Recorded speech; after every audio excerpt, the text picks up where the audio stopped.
The EU dairy package is now being implemented across the EU. Now, an important issue in all of this is how producer organisations will comply with competition policy.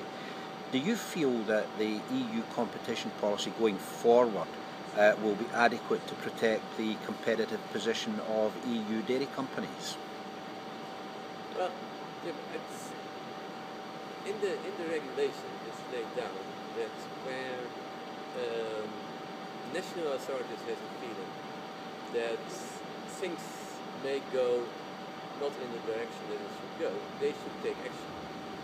And I think this is an opportunity for national competition authorities to act.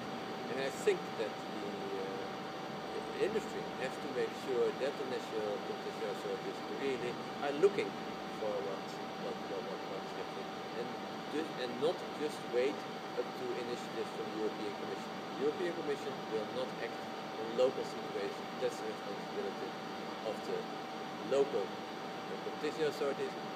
In the regulation, the opening is given that they take action, and they should do it. Now, obviously the EDA was working very hard on the whole business of CAP reform.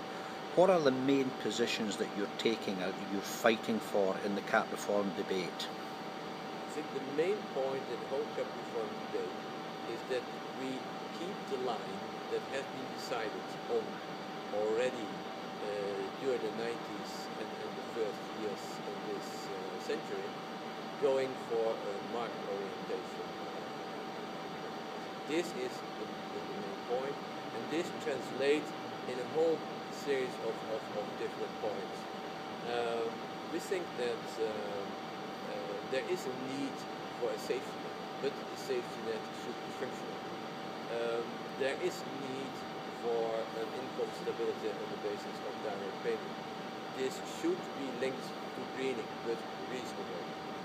So I think that the basis is really make sure that everything that is done fits in the concept of market orientation on one hand, and on the other hand, work towards stability in the market that allows farmers to develop their business.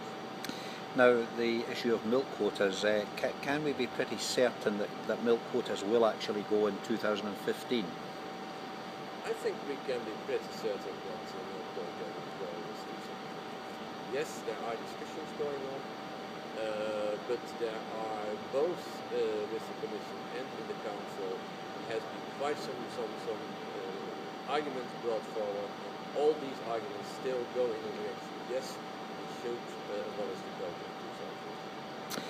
Now, another area of the Commission activity is the high-level group on supply chain relations.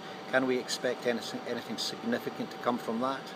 Well, I think the work that's going on in what they call the business-to-business platform, working on one hand guidance for fair and unfair practices, and on the other hand looking for a way to enforce these voluntary guidelines.